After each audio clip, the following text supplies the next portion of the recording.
बिल्कुल जी नाज़रीन, जहाँ पर नुकसान हुआ है मोड़ा सांग में, वहीं पर जो है आपको ये भी बताते चलें कि यहाँ पर एक ऐसा घर भी मौजूद है जहाँ पर एक डेथ भी हुई और अभी तक यहाँ पर किसी किस्म का ना तो मलबा उठाया गया है और ना ही रिलीफ दिया गया है। यहाँ पर हमारे साथ बाबू जी मौजूद हैं, उनसे बात करेंगे कि इस हवाले से वो क्या कहेंगे, क्या इमदादी टीमें इनके पास आई हैं और जो यहाँ पर अमवात हुई हैं उस हवाला से क्या जो है वो इंतज़ामिया की जानिब से इनको दाद रसी की गई है। अस्सलाम वालेकुम जनाब। सबसे पहले तो गुजारिश ये है कि ये जो मकान मौजूद हम जहाँ खड़े, यहाँ ये एक बाबा साहब जो अल्लाह के घर की ड्यूटी करते हुए वो शहीद हुए हैं। तो अभी देख लें उनका ये घर का सारा मंजर आपने देख लिया। हमारे बताने की तो कोई आपको ज़रूरत भी नहीं है, लेकिन उनकी अभी कोई जगह नहीं है जहाँ वो आपने आदमी आ रहे हैं उनकी फूड के लिए बैठने के लिए, तो वो बाहर बैठे हुए हैं खैमों में, लेकिन खैमे भी हमें पूरे दस्तयाब नहीं है। अभी खैमों की बहुत ज़रूरत है। अल्हम्दुलिल्लाह आर्मी वालों ने बहुत तावन किया है और खाने पीने का भी बहुत आर्मी वालों ने किया और खैमे भी दे रहे हैं आर्मी वाले, लेकिन यह है कि हमें और खैमों की मज़ीद ज़रूरत है।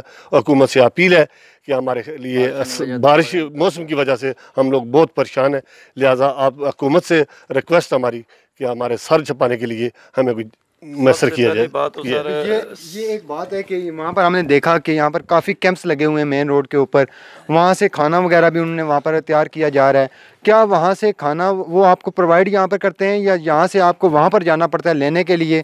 पहले तो सबसे पहले तो मैं ये बात करना ये चाह रहा हूँ कि जहाँ पे हेमे लगे हुए हैं वो सभी दुनिया को दिखाने के लिए लगे हुए हैं। जो मेन चीज़ है अभी ये रोड के हट के चीज़ है, यहाँ पर लोगों को ज़रूरत है। अभी आप सामने देख लें, कोई इनको खैमा नहीं मिला है, कोई राशन नहीं मिल रहा है, कोई और अभी रात को बारिश लगी हुई है, लोग परेशान हैं। इसी तरह खुले छतों में बैठे हुए हैं, इनको ज़रूरत है हेमों की। बराए मेहरबानी इनको हेमे दें। सबसे बड़ी चीज़ जो है इनको ज़रूरत है हेमों की। खाने पीने के मामलात मिल जाएंगे, हम अपने तरफ से भी कर रहे हैं, गवर्नमेंट भी कर रही है, फौज आई है वो भी कर रही है, लेकिन जो ज़रूरी चीज़ है वो हेमे है। हमें अभी आपको नहीं प्रोवाइड किए गए नाज़रीन, बिल्कुल मोड़ा सांग प्रोवाइड किए गए हैं, जो उनके पास आए उन्होंने दिए और भी देंगे। अल्हम्दुलिल्लाह आर्मी बहुत तावन कर रही है हमारे साथ, और भी बाकी अदारे हैं जो कि खाने पीने का हमारा अच्छा ख्याल रख रहे हैं। ये नहीं कि हम खाकर अभी कहेंगे हमारे पास आता कुछ, लेकिन हमें जो है आपको बताया इस वक्त खैमों की बहुत ज़रूरत है। हमारी दिए बहनें जो है बाहर बैठी हुई हैं, आपने सब ने देख लिया, तो ये अपील आपसे कि हुकूमत से रिक्वेस्ट करें कि हमारे खैमों के लिए कोई बंदोबस्त करें। बिल्कुल जी नाज़रीन, हुकूमत आज़ाद कश्मीर से और हमारी जो इंतज़ामिया है उससे भी अपील होगी कि ये जो खुले आसमान तले यहाँ पर ज़िंदगी गुजारना बहुत मुश्किल हो गया है। ये आप देख सकते हैं कि अभी तक ये जो मुतासरा घर है जहाँ पर डेथ हुई, इनका सामान भी अभी तक मलबे के नीचे जो है दबा हुआ है, इसको निकालने के लिए भी कोई नहीं आया। ये देख सकते हैं कि नीचे मेरा कैमरामैन आपको दिखाएगा कि किसी बच्ची की चूड़ियाँ भी पड़ी हुई हैं यहाँ पर, और बेशुमार सामान है, कीमती सामान वो भी यहाँ पर पड़ा हुआ है, चारपाइयाँ पड़ी हुई हैं और हम जहाँ पर खड़े हैं यहाँ पर भी नीचे सामान पड़ा हुआ है। और इनसे इनका यही कहना है कि हमें जो है खैमे प्रोवाइड किए जाएं ताकि हमारी माएँ बहनें जो यहाँ पर मौजूद हैं और खुले आसमान तले जो हैं वो ज़िंदगी गुजार रही हैं, उनके लिए एक सर का छत हो जाए और जो इमदादी सरगर्मियाँ हैं वो भी तेज़ की जाएँ। और बाकी जगहों पर तो लोगों को बताया गया है कि यहाँ पर मेन शहरात पर और जो मेन जो यहाँ पर मुतासरा इलाके हैं वहाँ तक अभी तक इमदादी सरगर्मियाँ पहुँचने में दुश्वारी का सामना है। ये गांव जो सांग के गांव हैं तकरीबन तमाम ही मुतासर हुए हैं इसमें, जिसमें ये आप देख रहे हैं कि सांग के करीब में इस वक्त हम खड़े हैं, ये सबसे ज़्यादा मुतासर हुआ। लेकिन मैं यहाँ पर मुझे अफसोस इंतज़ामिया जो है आज़ाद कश्मीर हुकूमत की इंतज़ामिया का उन पर अफसोस ये है कि वो डीपली जाकर नहीं देख रहे। वो उन्होंने कैंप्स लगाए हुए हैं रोड पे और वहीं से वो उनका अमला जो है असेसमेंट करता है, वहीं से वो उनके तहसीलदार बैठे हुए हैं, वहीं से वो तकसीम कर रहे हैं। जबकि चाहिए ये कि आप गांव की डेप्थ में जाके देखें कि कितना नुकसान हुआ है। जब तक यहाँ आया ना जाए, यहाँ तहसीलदार ना आए या एसडीओ ना आए, तो कैसे पता चलेगा कि यहाँ कितना नुकसान हुआ है। तो बाकी जो है मैं समझता हूँ कि जो हमारी नहर पर बड़ी रोड मुतासर हुई है, दीगर रास्ते मुतासर हुए हैं, उसमें मैं पाक अफवाज का शुक्रिया अदा करता हूँ कि उन्होंने वो रास्ते भी क्लियर किए हैं और दीगर मेडिकल कैंप्स भी लगाए हैं, जहाँ तक उन्होंने वो लोगों के साथ अच्छे सलूक के साथ उन्होंने राशन भी दिया है। तो उनका तो हम शुक्रिया अदा करते हैं और रियासती इंतज़ामिया को ये बावर कराना चाहते हैं कि आप लोग सिर्फ अफसरान का फ़ोटो सेशन ना कराएं, बल्कि आप ज़्यादा तवज्जो अपनी जो है वो मुतासरीन को रिलीफ फराहम करने में करें। जो सब आपने भी विज़िट किया मोड़ा किकड़ी का, हमने भी देखा कि लोग बेयार मददगार बैठे हुए हैं यहाँ पर। और जो जैसे कि आपने कहा कि अंदरून है गाँव जो है इंतज़ामिया या मुख्तलिफ जो इमदादी सरगर्मियाँ हैं वो नहीं पहुँच सकी अभी तक। लोग अभी भी अपनी मदद, आप यहाँ पर हमने देखा कि ये मेरे कैमरे मैन ने भी दिखाया कि बेयार मददगार हैं यहाँ पर। हमें कोई रेस्क्यू की टीमें नहीं नज़र आ रही, कोई इमदादी सरगर्मियाँ नज़र नहीं आ रही, जबकि मेन रोड के ऊपर काफ़ी जो हैं वो टेंट्स भी लगे हुए हैं, इमदादी सरगर्मियाँ भी जारी हैं। क्या समझते हैं कि ज़रूरत किस चीज़ की है कि हमारी जो इंतज़ामिया वहाँ पर बैठी है, वहाँ पर उनको रोड पे ज़रूरत है या यहाँ पर आके डीपली चेक करें? मैंने आपको यही बात गुजारिश की है पहले, और अभी थोड़ी देर पहले एसी साहब से मेरी बात हुई है, यासर साहब से, और डीसी साहब को भी मैंने रात को कहा था कि अपने आप जो टीमें हैं उनको मोबिलाइज़ करें, गांव के अंदर जाकर देखें लोगों का कितना नुकसान हुआ है। ठीक है, रोड पे भी आप बैठे हैं, काम कर रहे हैं, हम उसको अप्रिशिएट करते हैं, ये नहीं कहते कि बुरी बात है। वहाँ से लोगों को आप खाने की सप्लाई दे रहे हैं या दीगर सप्लाई दे रहे हैं, लेकिन गाँव के अंदर आके जो नुकसान है, और ये जो इस वक्त ज़लज़ला आया और आफ्टर शॉक्स आ रहे हैं, जैसे कल भी एक जोल्ट आया था तो उससे मीरपुर में भी नुकसानात हुए, तो खुदा न खास्ता जो आफ्टर शॉक्स की वजह से बिल्डिंग्स बैठ सकती हैं और जानी नुकसान हो सकता है। तो मैंने इसी साहब को कहा है कि हमारे लोग मशीनरी मांग रहे हैं जिससे हम अपनी बिल्डिंगें जो हैं उनको गिरा सकें ताकि मज़ीद जानी नुकसान जो है वो ना हो। बिल्कुल जी नाज़रीन, साबिक़ वज़ीर हुकूमत चौधरी अरशद साहब हमारे साथ मौजूद थे। उन्होंने भी यही कहा कि बेशुमार अभी भी देहात ऐसे हैं खड़ी शरीफ में जहाँ तक इमदादी सरगर्मियाँ नहीं पहुँच सकी। उसके लिए हमारे जो ज़िले इंतज़ामिया है, हमारे जो इमदादी सरगर्मियों की टीमें हैं, उनको ना सिर्फ मेन रोड्स के ऊपर खड़े होकर कैंप्स लगाने चाहिए, बल्कि जो गांव हैं उनके अंदर जाकर वहाँ पर इमदादी सरगर्मियाँ करनी चाहिए ताकि वहाँ पर जो मुतासर लोग हैं उनकी दाद रसी हो सके।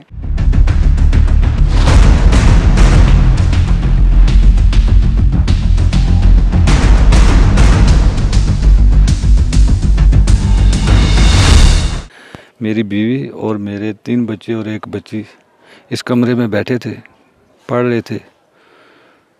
तो मेरे भाई का साथ घर है, उसके भी बच्चे 4 थे, वो भी साथ में थे, एक जवान बच्ची है। जैसे ही ज़लज़ला आया वो सब बाहर निकलने की कोशिश की और यहाँ पे गिर गए, सब मलबा उनके ऊपर गिरा है। और मैं काम पे गया हुआ था और गांव वालों ने मिलकर उनको निकाला है। एक मेरी भतीजी तकरीबन आधे घंटे के बाद मिली है नीचे से, बिल्कुल बेहोश थी। तो फिर उन सबको हॉस्पिटल एडमिट कराया है मीरपुर। तो अभी मेरी बीवी को बैक में ज़्यादा दर्द है, वो उठ नहीं सकती है बिल्कुल ही। तो बहरहाल फौज आई है, उन्होंने मेरा सामान वगैरह टूटा बजा हुआ था वो बाहर निकाला है। अभी भी जो मैं जा नहीं सकता, ये मेरे भाई के जो पीछे कमरे ये भी बिल्कुल मुकम्मल डैमेज हो गए हैं, इनके अंदर भी नहीं जा सकते। ये कैंप लगाया हुआ है, उसमें बैठा हुआ हूँ। और बाकी जो है ना मरीज़ साहब दूसरे किसी गांव में मैंने यहाँ पर मुतासरा जो ख़वातीन हैं वो भी मौजूद हैं, उनसे भी बात करते हैं कि ये देख सकते हैं आप कि इनका सामान भी किस बिखरा पड़ा है और इस हवाले से ये मदद की मुंतज़िर हैं और इनकी अपनी ज़बानी सुनते हैं कि ये क्या कहेंगी। क्या नाम है? मेरा नाम यास्मीन कौसर है, मेरे शोर का नाम रियासत अली है। मैं सांग मोड़ा किकरी सु बोलनी भी हाँ। माड़े 3 कमरे सन, उन्होंने छत्तां गिरियां, कुछ भी नहीं रहा। और छोटे छोटे बच्चे हैं मेरे 4, और इतनी माली हालत ख़राब हुई है। शुक्र है हमारी जानें बच गई हैं, लेकिन हमारा कुछ भी नहीं बचा। और क्या काम करते थे? हमारे मियाँ मज़दूरी करते हैं और वो उनको भी लगी है, वो हॉस्पिटल में है मीरपुर में, और उनको खराशें लगी हैं, वैसे बच गई हैं शुक्र अल्हम्दुलिल्लाह। और हमारा काफ़ी नुकसान हुआ है। हम आपसे अपील करते हैं, दरख्वास्त करते हैं कि हमारी हमदर्दी ज़रूरत हमें दें ताकि हम अपने बच्चों का मुस्तकबिल और उनके छतें दें ताकि हम अपने बच्चों के साथ छतों के नीचे बैठकर और आपसे रिक्वेस्ट है ज़िंदगी फिर नई सिरे से ज़िंदगी गुजारें और आपका शुक्र अदा करेंगे कि आप हमारी मदद करेंगे और गरीबों का सहारा बनेंगे। फिर भी हम आपका हकदारों को हक दें ताकि लोग सारे आपके शुक्रगुजार हों और हमें ज़रूरत है आपकी, हमारी मदद कीजिए। बच्चा साड़ा जड़ा छोटा 14 सालां ना, असी आने साड़ी माली मदद करन। असा नहीं जड़ा ना कुछ चीज़ा नहीं होता कोई कमी, बस है जी असी छत जी है ना ये ਅਸੀਂ आपके मियाँ बाद क्या काम करते हैं? ਇਹ ਮਜ਼ਦੂਰੀ ਕਰਨੇ ਆ मजदूरी करते जा हैं। तो ज़लज़ले से आपका कितना नुकसान हुआ है? क्या बहुत ज़्यादा नुकसान हुआ 3-4 मकान सन वो गिर गए टॉयलेट सी किचन सी सारा कुछ तो ये जो बच्चा आपका ये पैदाशी मजदूर है? जा 14 सालाना बच्चा ਇਹ ਅਸਾਂ ਜਿਹੜਾ ਨਾ ਦੁੱਧ ਸ਼ੁੱਧ ਜਿਹੜਾ ਨਾ ਮਰ ਕੇ ਵੀ ਆਪਣੀ ਗਰੀਬੀ ਤੇ ਲੈਣੇ ਆ ये ਬਾਹਰੋਂ आपने देखा कि यहाँ पर आपको जा टेंट वगैरह और हमें दे दिए जा गए। जा तो ये सब कुछ लग ये गए किसकी जानिब से दिए गए हैं? जे गवर्नमेंट की तरफ से गवर्नमेंट की? जा और खाने पीने की कोई सब ਚੀਜ਼ਾਂ ਦੇਣੇ ਨੇ ਸਿਰਫ ਇਹ ਮਾਲੀ ਮਦਦ ਜਿਹੜੀਆਂ ਨੇ ਇਹ ਅਸਾਂ ਨਹੀਂ ਕਰਨ ਵੀ ਅਸੀਂ ਛੱਤ ਜਿਹੜੀਆਂ ਨੇ ਚਾਹਦੇ ਹਾਂ ਅਸੀਂ ਇਹਨਾਂ ਚੀਜ਼ਾਂ ਦੀ ਜ਼ਰੂਰਤ ਹੈ ਤੇ ਮਿਹਰਬਾਨੀ ਹੈ ਸ਼ੁਕਰੀਆ ਤੁਹਾਨੂੰ इस बच्चे का कोई इलाज हो सकता है? कोई किसी डॉक्टर को आपने चेक करवाया? ਜੀ ਸਾਰਾ ਖੜਿਆ ਹੋਇਆ ਪਿੰਡੀ ਤੱਕਣ ਸਾਰਾ तो क्या कहते हैं डॉक्टर? ਉਹ ਆਣੇ ਨੇ ਵੀ ਸਿੰਡ ਨਹੀਂ ਹੋ ਸਕਣਾ ਵੀ ਨਹੀਂ ਠੀਕ ਹੋ ਸਕਣਾ हो जाता तीसरे चौथे दिन ਇਸ ਤਰ੍ਹਾਂ ਵੀ ਜਿਹੜਾ ਨਾਸਾਂ ਵੀ ਇਲਾਜ ਕਰਾਣੇ ਰਹਿਣੇ ਆ ਖੂਨ ਲਵਾਣੇ ਰਹਿਣੇ ਆ ਤੇ ਇਸ ਤਰ੍ਹਾਂ ਵੀ ਜਿਹੜਾ ਨਹੀਂ ਆਸਾਂ ਕੋਲ ਖਰਚਾਤ ਪੂਰੇ ਹੋਣੇ ਵੀ ਆਪਣੇ ਮਸਲਨ ਘਰ ਅਸੀਂ ਆਪੂ ਮਜਬੂਰ ਹਾਂ हर महीने बाद तो इसकी अद्वियात कितने की आती हैं महीने की? ਜੀ दवाइयाँ कितने की आती हैं? 6-7 ਹਜ਼ਾਰ ਕੇ ਜਿਹੜੀਆਂ ਨਾ ਜਾਣੀ ਹੈ ਦੁੱਧ ਸ਼ੁੱਧ ਇੰਨੇ ਆ ਨਾਪੀਆਂ ਛਾਪੀਆਂ ਇੰਨੇ ਆ ਸਾਰਾ ਕੁਝ ਮਸਲਨ ਸਾ बहुत नुकसान हो गया 10 कमरे से 10 ही बह गई तो मदद कोई नहीं करा ड्राइवरी करना गड्डी चलाना तो बच्चे माशाल्लाह खाने वाले असा ही आने में छत जरा ना ये मेहरबानी करन गौरमेंट जरा मदद करे तो असा ने बस सारे छत बन पूरा महल्ला ही समझो डैम से हुकूमत की जानिब से इब्तदाई तौर पर आपको खैमे दिए गए हैं? जा दिए गए तो खाने पीने की एक चीज़? खाने पीने दिए गए वो उन्होंने मेहरबानी ऐसे छत माली मदद कोई भी नहीं अंदरून गांव की क्या सूरत हाल है? अंदरून गांव में जो ज़लज़ला से कितनी तबाही हुई है? यहाँ के मकीन है जो इंतज़ामिया की जानिब से हुकूमत की जानिब से इनको क्या रिलीफ दिया गया है? पाक फ़ौज के जवानों ने जो है फौरी तौर पर इब्तदाई तौर पर इनको खैमे प्रोवाइड किए, खाने पीने के एशिया जो हैं वो प्रोवाइड किए हैं। अभी ज़रूरत इस बात की है कि इनके मकान और दोबारा जो है ज़िंदगी बहाल करने के लिए इनकी माली इमदाद की जाए। इसके लिए हुकूमत की सतह पर और ज़िला इंतज़ामिया को चाहिए कि वो ना सिर्फ मेन रोडों पे मेन चौराहों पे खड़े होकर इमदादी कैंप्स लगाएं बल्कि अंदरून गाँव में आकर जायज़ा लिया जाए और देखा जाए कि इनका कितना नुकसान हुआ है, इनकी दाद रसी की जाए। क्योंकि अगर खुदा न खास्ता अगर दोबारा इस तरह का कोई हैपन होता है, दोबारा ज़लज़ले के झटके महसूस किए जाते हैं तो ये जो इमारतें हैं जो काफ़ी दरारें पड़ी हुई हैं इनको ये किसी भी वक्त दोबारा जो है वो बड़े नुकसान में तब्दील हो सकती हैं। ये आप देख सकते हैं कि ये जो छत है ये भी किसी वक्त भी गिर सकती है और इनका सिर्फ यही मुतालबा है कि हमारे सर पे जो है वो छत का बंदोबस्त किया जाए और पाक फ़ौज के जो जवान हैं वो भी इनको जो है रिलीफ पहुँचा रहे हैं यहाँ पर।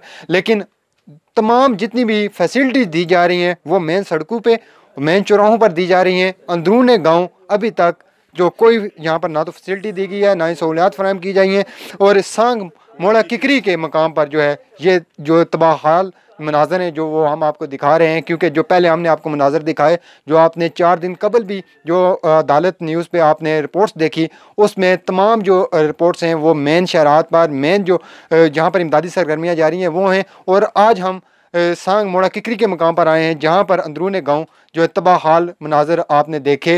इनकी जो यहाँ के मकीन थे उनसे भी हमने बात की, वो भी आपने सुनी कि वो किस हद तक इमदाद के मुंतज़िर हैं। इसके साथ अपने मेज़बान फैसल गुलजार को इजाज़त दीजिए। अल्लाह हाफ़िज़ व नासर।